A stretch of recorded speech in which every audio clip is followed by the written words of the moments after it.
So Patra means body, Pushpa means heart, Phalam means mind. So Satya Sai Baba also says Patra means body. We should offer our body. Pushpa means heart, Phalam means mind. Toy means the tear of joys, tear of joy. So all these should be offered to God. This offering that God wants from you. So when we offer all these things, and if you ask anything, He'll fulfill our wish. It is not like Patra means Tulsi leaf, but we should dedicate our body, mind, heart, and tear of joy. Then He'll with devotion. If we offer all these things, and it is nothing but if we do his seva namasmarana, and if we contemplate and happy and contented, then he'll offer, sorry, he'll fulfill our wish. That is what Swami has also explained about this verse. You do not need, we do not need to spend money or strain yourself in order to make this offering. It is rather strange that you find it difficult to make such a simple offering. We are reading so many sacred texts, learning many shlokas by heart, but what is the use if we are not able to surrender to God, if we are not able to offer our mind, heart, body, and yeah, if we are not shedding the tear of joy. That's what the meaning of this verse.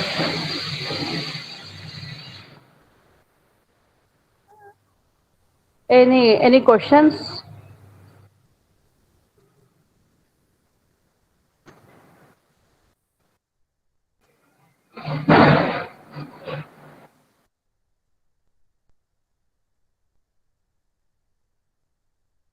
Sairam Aunty, I think this is also a part of the Bhagavad syllabus as well. So it's quite a popular verse. Actually, Swami in many of his discourses. I'm not able to hear you. There is a disturbance. Maybe I'm facing due to my Sairam, network problem, huh? Sairam, am I audible? Yeah. Sairam. Actually, I think Swami has mentioned this particular. I mean, the concept of giving up your heart, and that is the main thing. And even this is a shloka from Balika syllabus as well. So I think we have to have emphasis on this particular shloka. Yeah, there are 21 shlokas. I think among that, this is also one among that. Yeah, the kids should know it by heart, and we also should know it. Patram pushpam palam toyam yo me bhakta prayachati tadaham bhakti pavrutam ashnami prayatatmanaha. Yeah, we should do the seva, like, yeah, we seva means the Bal Vikas training, or some seva, dedicate, I mean, we dedicate our mind, body, soul to Swami, then whatever we ask, he'll fulfill our wish.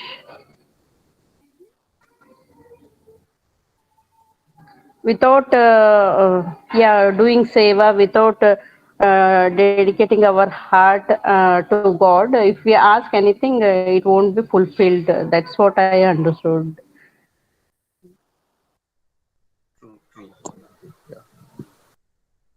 And I think the Ananyas Chintayanto Mam, that is also like kind of similar meaning here, I guess. Yeah, Ananyashintayanto. He'll take care of our yeah, needs, and also he'll sustain our wealth, health, and everything. Yeah, that's Ananyashintayanto, ma'am. When we did, yeah, when we do full day his work, he'll take care of our wealth, health, and sustain also whatever we have. Yeah, both are very important verses from this chapter 9 only.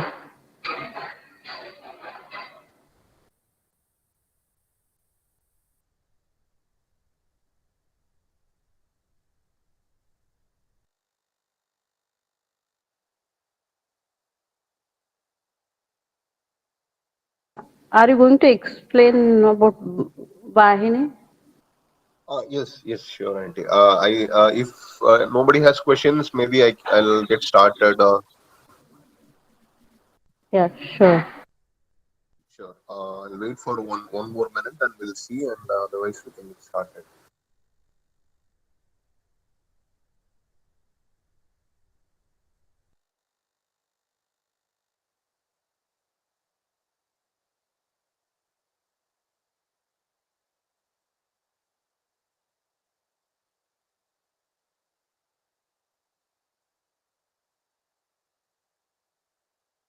Even that Sudama Bhakti also will be example. We can give this that example for this verse. Yes, yes, true, Auntie. Yeah. Like even Swami says, his life is his message. Similarly, Lord Krishna's, we have to take it from his leelas.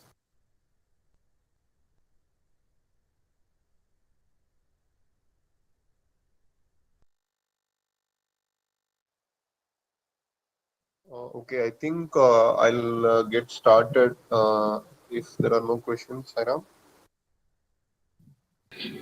Yeah, sure. Om Shri Sairam, offering my most humble pranams at the lotus feet of our beloved Shri Sai Krishna. So last week we were looking at chapter 22, the first little bit of the first topic. Actually, there are four topics in the chapter.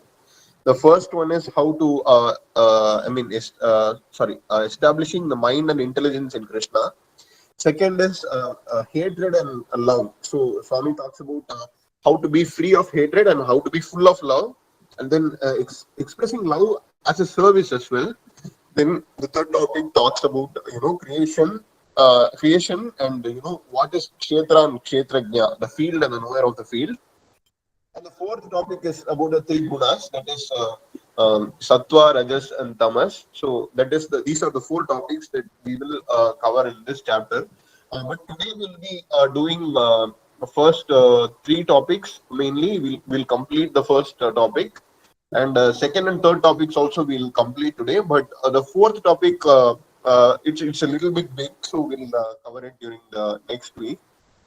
And so let's get started, Saram. Actually, the trajectory that we were coming along this way was Swami was talking about Saguna versus Nirguna. That was the question that was put forth by Arjuna. I mean, last to last session. So he was asking about which is better or which should be followed, or what is the deal with the Saguna versus Nirguna. So to which Swami says that Saguna is something like a stepping stone, and then from Saguna we have to travel towards the Nirguna form of bhakti. And then later on, Arjuna asks about the characteristics of Saguna and Nirguna, and what are the qualifications that a follower of the Nirguna path of bhakti and or worship should know. And Swami talked about how there are three qualifications that basically a person with Nirguna form of bhakti should be having. So the three qualifications are: one is control of senses, second should be they should be equanimous in joy and in sorrow, and the third should be they should serve others who are in distress.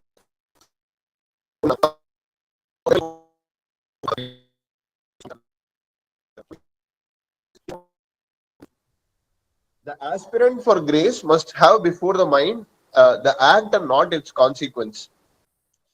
So Swami says we should keep in mind the action, but not the result of the action. That is actually that's why Swami says that the wisdom is superior to practice, steady practice, and meditation is superior to wisdom.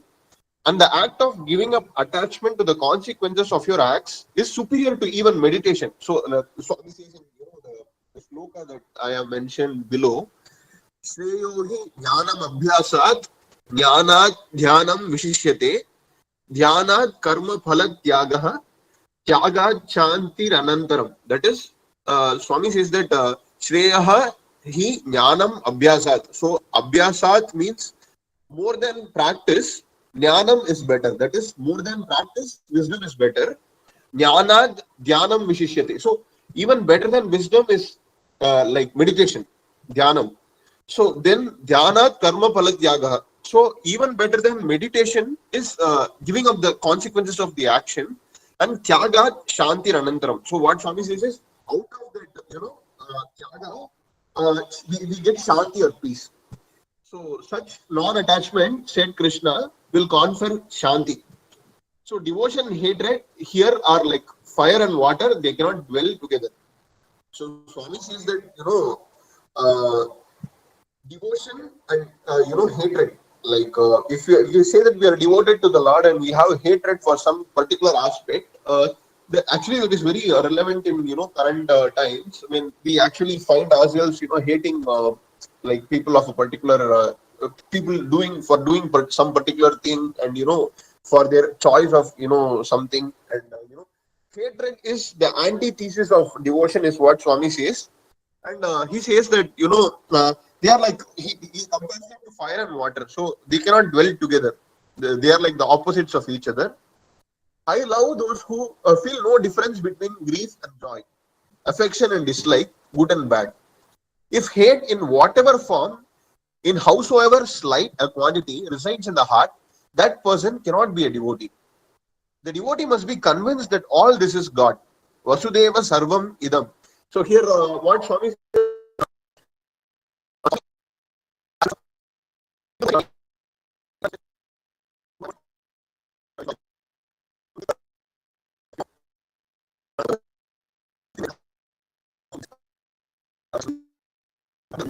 Voice is breaking. Voice is breaking, Saishwari. just a minute.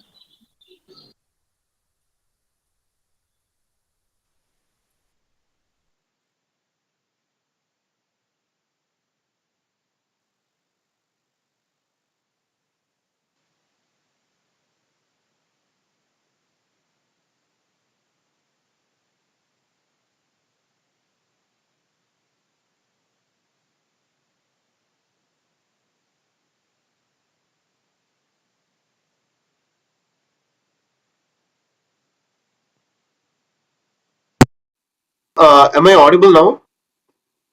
Yeah, it's clear. Okay, Saira. So, actually, what Swami says is people who have no difference for grief and joy, people who actually have people who take the worst things in life and the best success in life in the same way, he prefers such kind of people. And also, Swami says that if even the smallest amount of hatred is in a person, so that person doesn't have the basic qualification to be a devotee. And Swami says that such a person who is actually a devotee should have the mentality that Vasudeva Kutumbakam or Vasudeva Sarvam Idam. This is all this is God. We were talking about the example of the yarn and the cloth, right? In last session, we talked about how people who look at cloth and yarn as separate are people who actually consider the saguna form of worship, and people who look at the cloth is the yarn and yarn is the cloth, that is both are one and the same.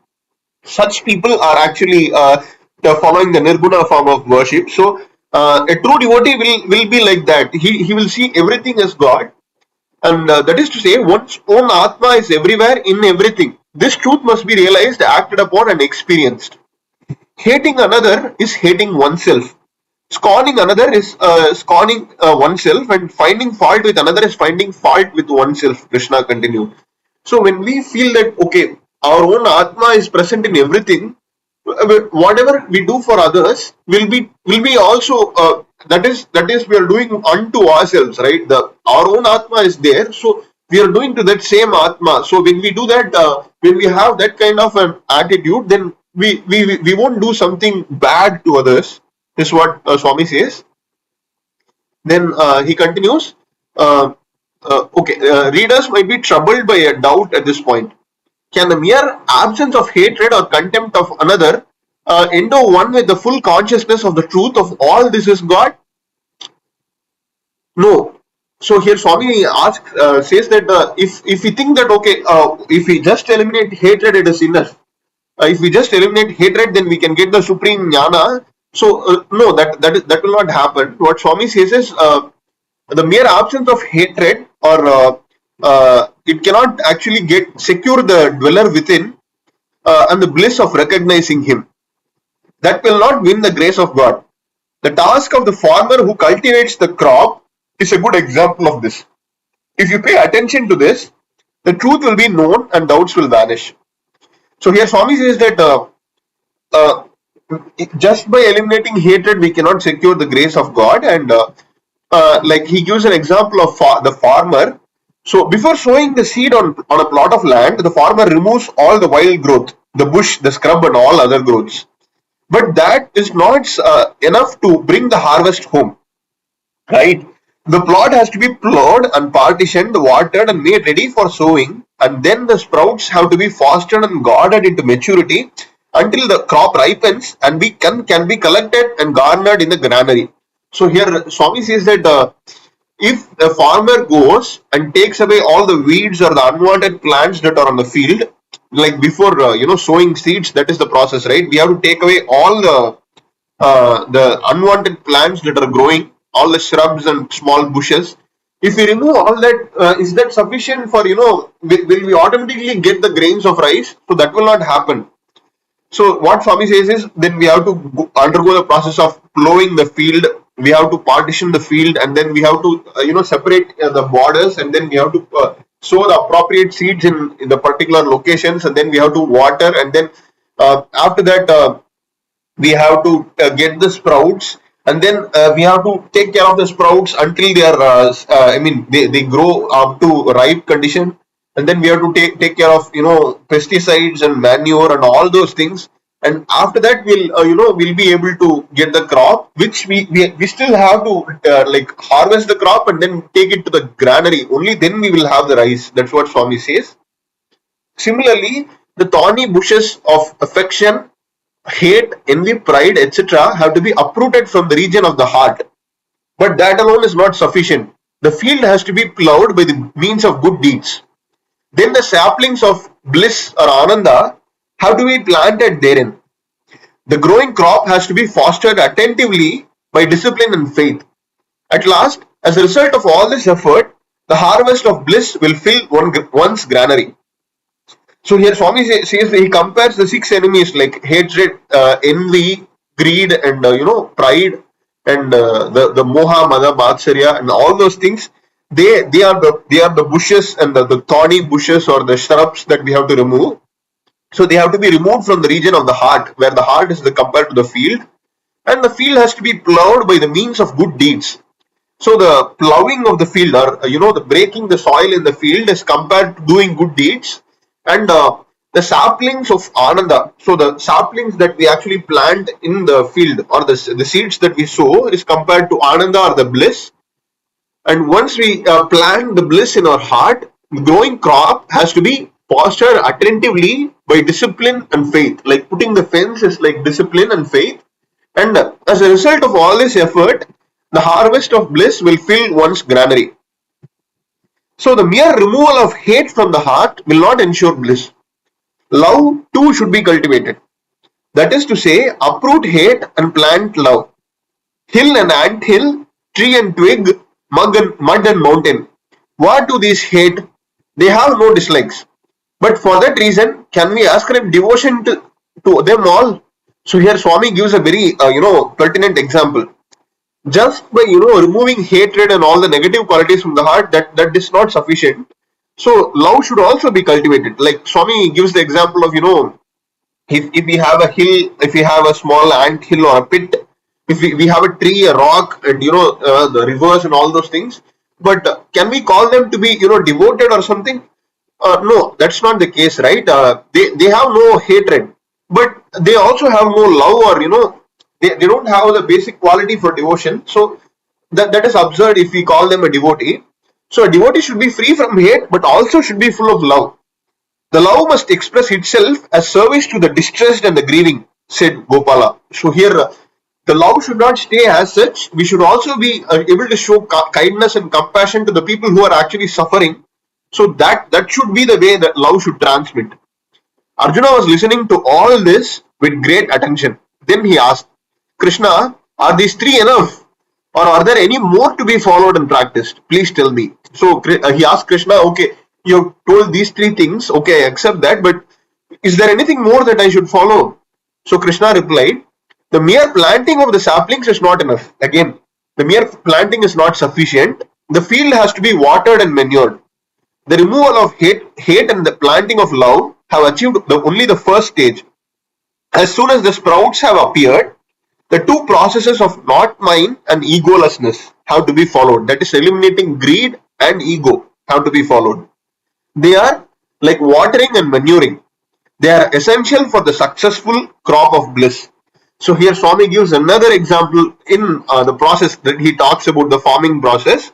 So just planting the saplings and that is not sufficient. Then they have to be watered and manured. You have to pour water and you have to give the fertilizer. So that can be compared to eliminating greed and eliminating ego. So we have to eliminate the thought of I, and we have to eliminate the thought of mine. That is, you cannot think that, hey, I am this kind of a person. I am the one who has done this action. I am the one who is a great devotee or something like that. And this is mine. All this is mine. So this property is mine. This house is mine. So those two things we have to eliminate. So when we eliminate this, that is, these are the essential things that we have to have for the successful crop of bliss. That is to say, you have to rid yourself of the feelings of mine and I. They are not distinct. The first springs from the second. So here Swami says that the thought of I comes from mine. That is, if we have a feeling that something is mine, or if we have greed, if we are greedy, then we will have ego. That the ego is a consequence of greed is what Swami says. So, and Swami says the two of them arise from the ignorance of the fundamental truth. So once when we are rid of the ignorance, the sense of I and mine will not give trouble. They have no place in you. So Swami says that when we are ignorant of the truth that everything is Swami and everything is Swami's will, everything is Swami and everything is Swami's. So when we have that feeling, we won't have the feeling that everything is I and everything is mine. And it is laid down that the aspirant for devotion must always possess contentment. So when we think about it, Sairam, if we look at the concept of contentment, if we are not greedy, every other of the qualities will disappear. For example, if we think that let's not be greedy today, so we'll have contentment. As a consequence, the concept of when you will give weight to I out of the greed. So when we get rid of the greed, we won't give weight to I. We are content, so the concept of I also disappears. And then as a consequence of I, when we don't have ego, we don't have anger or jealousy also. So all the six enemies will disappear just if we are content. If we just don't have if we just don't have desires, then all the six enemies will go away. So what does this mean? It implies contentment under all conditions, good health or illness, loss or profit, grief or joy. So here Swami gives the condition for contentment. So we cannot be content when we are like we are happy and we don't have anything bad happening around us. And if we have a proper health, and then only we give conditions for contentment, that is not true contentment. Contentment should be under every condition. That is, we should be always contented. And the mind should not lose equanimity and poise. So here Swami says that the mind loses balance if the slightest obstacle arises in the path it frames for itself. It is so fickle. So even if the smallest kind of distraction comes in our way, the mind will completely go astray, is what Swami says. So we should be very careful about that, and we should be content under all conditions. So that is the basic, criteria, so that we can eliminate every other bad quality in us. And Swami says, why? If the cup of coffee is not forthcoming in time, if you miss seeing 2 films in a week, if you could not squat before the radio both in the morning and in the evening for long hours, if such trifles are denied or disturbed, you feel overshadowed by discontent. Contentment, santushti, is the state of mind that is unaffected by the achievement or non-achievement of any wish, the happening or non-happening of any event. The mind must be undisturbed without excitement or disappointment.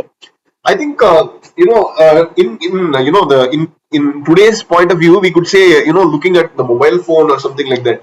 So when we don't look at the news or something on the phone, if you don't look at WhatsApp or something like that, we get that kind of what can we call, we get very irritable, we get very discomfort, we get that level of discomfort that we feel when we don't look at the mobile for some time. So that's something that is bad, right? So Swami says contentment is the basic thing that we have to have in order to eliminate such kind of things. So samtushti, he actually breaks down the Sanskrit word sam plus tushta. So something that is unaffected by highs and lows. So that is the kind of the state that is natural for the mind.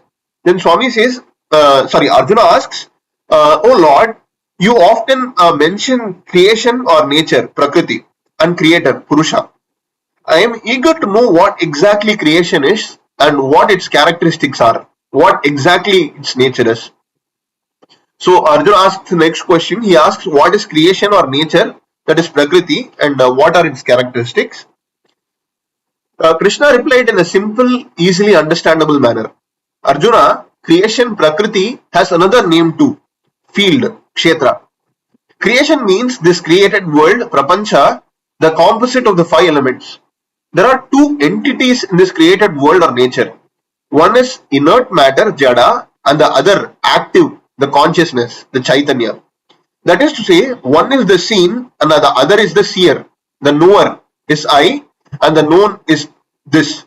That is, the knower is Aham and the knower is, the known is Idam. So here Lord Krishna says that creation can be divided into 2 aspects basically. One is the Jada and Chaitanya, that is the like non-living matter and living consciousness. So and Swami gives another aspect to nature. So nature is the sum of attributes or characteristics, that is the qualities, gunas, delusion, grief and joy. Tamas, Rajas and Sattva are the attributes of nature. Nature is but the permutation and combination of these qualities. So also are the attributes of the doer and the enjoyer. So here Swami says that like the colors of nature are present through the 3 gunas, or tamas, rajas and sattva. So the attributes of the doer and the enjoyer is these 3 attributes, that is tamas, rajas and sattva. So nature is just the sum total of all the permutation and combination of the 3 gunas versus the 2 entities, that is inert and living, that is the conscious and inert. So Arjuna wished to continue his questions.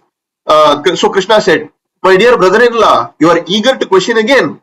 So here since I think chapter 18 in the Gita Vahini, Arjuna has been constantly asking questions. So here Krishna is actually he smiles and he asks, are you asking another question?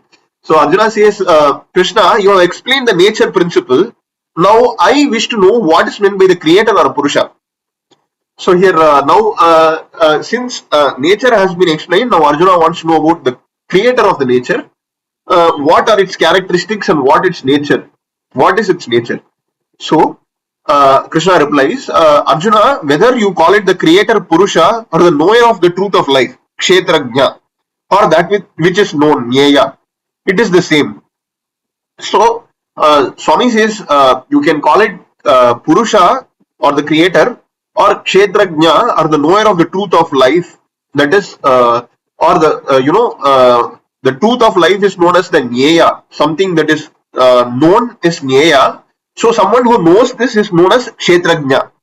So Swami says Kshetrajna or Purusha is the same thing, And Purusha is the soul and Prakriti is the body. Purusha is the Jiva and Prakriti is the Deha. The embodied is the soul, the person who knows the body. The body also has a number of names, each having a significant meaning. So, Swami gives the different names that the body has. It is the body or Sharira because it wastes away. So, the root word of Sharira is something that wastes away. And then the body Deha because it is liable to be burned or Dahana. So, Dahana is the process of burning. Something that undergoes Dahana can be known as Deha. The soul is that which activates the body and becomes aware of its limitations. So Swami says he gives the answer saying that so the soul is something that knows the body and it is aware of the limitations of the body. Arjuna was again he has a doubt at this answer, so he asks another series of questions. Krishna, how did this wasting and destructible body come to be called the Kshetra? So Arjuna was indeed a clever listener. Like he goes into the details of everything, right? Like we are just taking the answers for granted, but Arjuna is not like that. He wants to know how kshetra means field, and the body is it's a body. So how can this body be associated with something like a kshetra? Is what Arjuna wants to know. So Krishna replied, it is through this body that merit can be acquired by engaging in various beneficent activities. The body is the vehicle for earning spiritual wisdom, jnana, or the universal wisdom. The body leads you on to liberation itself. It is the repository of such achievements, so it is called Kshetra. So now he gives an answer that the body is a vehicle which takes you to, jnana, basically. It is the means by which we do various activities and various beneficial activities. So it is since it is the thing that enables you, so it is called kshetra. Kshetra means an armor, for it protects and guards the soul or jivi from harm. Sairam, I think we can conclude with this topic for now. We just concluded up to kshetra and kshetrajna. We'll go into detail about Kshetrajna in the next session, Sairam. If we have any questions or if we want to have any discussion, we can have it now, Sairam. Yeah, the 13th chapter of Bhagavad Gita is related to this one only. Yes, Sairam. Kshetra. Yes, correct. True. Yeah.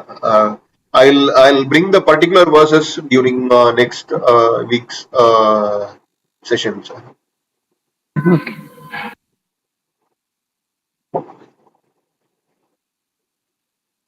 I think the shloka idam shariram kaunteya from Balmikas, that is also like idam shariram kaunteya kshetram itya abhidiyate etadyo vetitam prahuhu kshetrajna iti tadvidah. So one who I mean this body is known as the kshetra, and one who knows about this body, one who knows that this is the indestructible and perishable body, he is known as Kshetrajna. I think that is the shloka. I'll bring the verse, Sairam. We can go into detail next week. Okay, sure.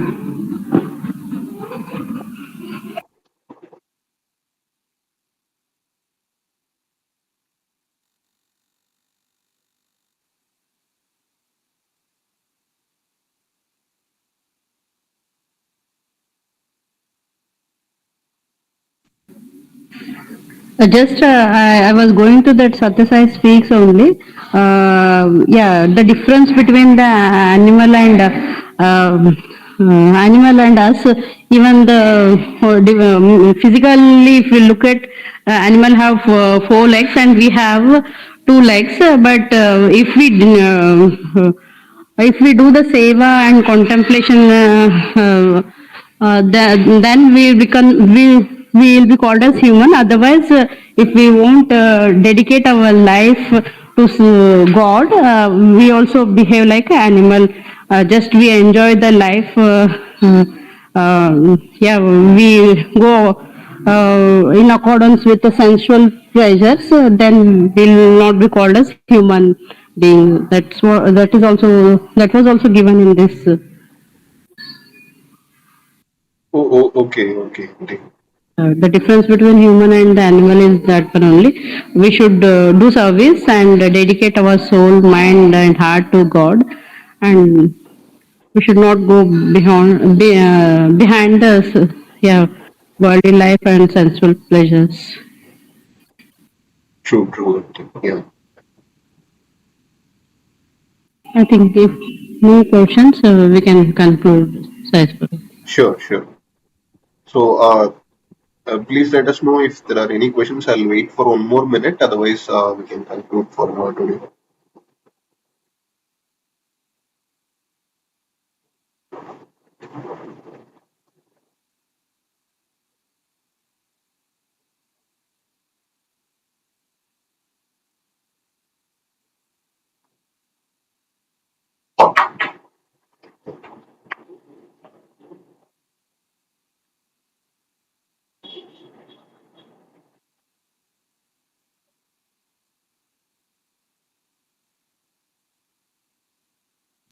Thank you, Sai Ram. Thank you, Sai Swaroop and Sharada. It was a better understanding for the Kshetra and Kshetrajna and Sattvam Rajas also. We would like to know more, a little more clarity.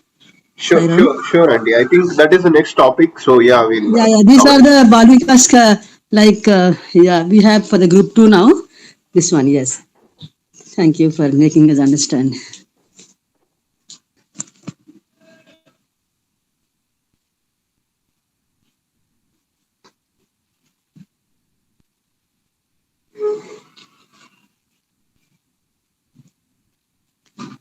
Okay, I think we can conclude for today. I'll chant Om and three Shantings.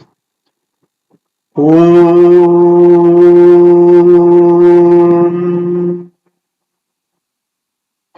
Shanti Shanti Shanti. Sairam everyone. Please join tomorrow for TGK Uncle's session, which will be at 8:30, 8:40 a.m. India time. Sairam, Sairam everyone. Sai Ram.